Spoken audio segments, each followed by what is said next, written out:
इस दफा महाराष्ट्र का जो बजट हमने पेश किया है वो एक फाइनेंशियली महाराष्ट्र अच्छी तरह से आगे जाना चाहिए, इसी हिसाब से ये बजट हमने पेश किया है। नंबर 1। नंबर 2, इसमें हमने डेवलपमेंट के बारे में ज्यादा से ज्यादा प्रावधान करने की कोशिश की है, फंड्स देने के बारे में।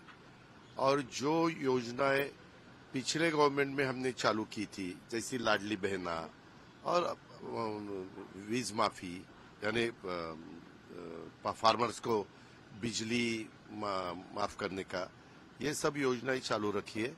लेकिन इंफ्रास्ट्रक्चर के बारे में हमने ज्यादा से ज्यादा फंड्स वहां देने की कोशिश की है। और ये इस दफा पहले महाराष्ट्र के इतिहास में पहले दफा 7,20,00,000 करोड़ का ये बजट है। और इसमें सभी लोगों को, यानी ट्राइबल को भी हमने पिछले दफा जितना भी इंतजाम किया था या जितने फंड्स दिए थे उसमें 40% बढ़ोतरी की।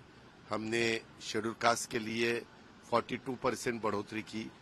हमने जो भी महाराष्ट्र के लोग हैं उसमें वुमेन्स हो, बॉयज हो, गर्ल्स हो या फार्मर्स हो या लेबर हो, कोई भी हो, किसी को भी हमने इसमें प्रावधान करने के लिए छोड़ा नहीं, सबके लिए प्रावधान किया है। ऐसा हमारा ये संतुलित, जिसको बजट बोलते हैं, वो संतुलित बजट देने की हमारी कोशिश रही। और मुझे ऐसा लगता है कि वो हमारी सक्सेस होगी, क्योंकि जिनको बजट के बारे में बहुत कुछ जानकारी है वो सब बोलेंगे कि नहीं, महाराष्ट्र का आगे का 5 साल का रोड मैप देखकर ये बजट पेश किया है। कहीं न कहीं किया गया है। नहीं, हमने वो तो पहले करना पड़ता है, इसीलिए पोर्ट, एयरपोर्ट, फिर रोड्स, मेट्रो, रेलवे,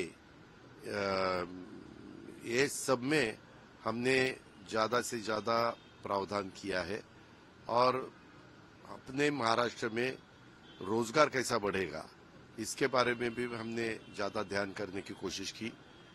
बाहर की गुंतवणूक, जिसको अब हम FDI बोलते हैं, वो अपने महाराष्ट्र में कैसे ज्यादा से ज्यादा आ सकती है, उसके बारे में भी हमारे चीफ मिनिस्टर, हमारे डिप्टी चीफ मिनिस्टर और मैं, हम सबने मिलकर काम किया है।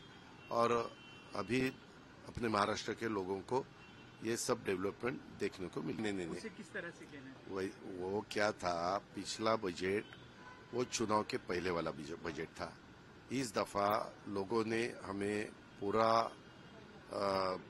थम्पिंग मेजॉरिटी देके चुनाव में जीत के दिया है और 5 साल हमारे हाथ में है। तो इसीलिए हमने सबने मिलके, पूरे मिनिस्ट्री ने 5 साल का रोड मैप बना के हम लोगों के सामने जा रहे।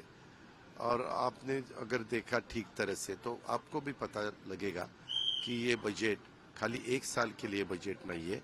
पिछला बजट ये 1 साल के लिए था, वो बजट अलग था, ये बजट अलग है।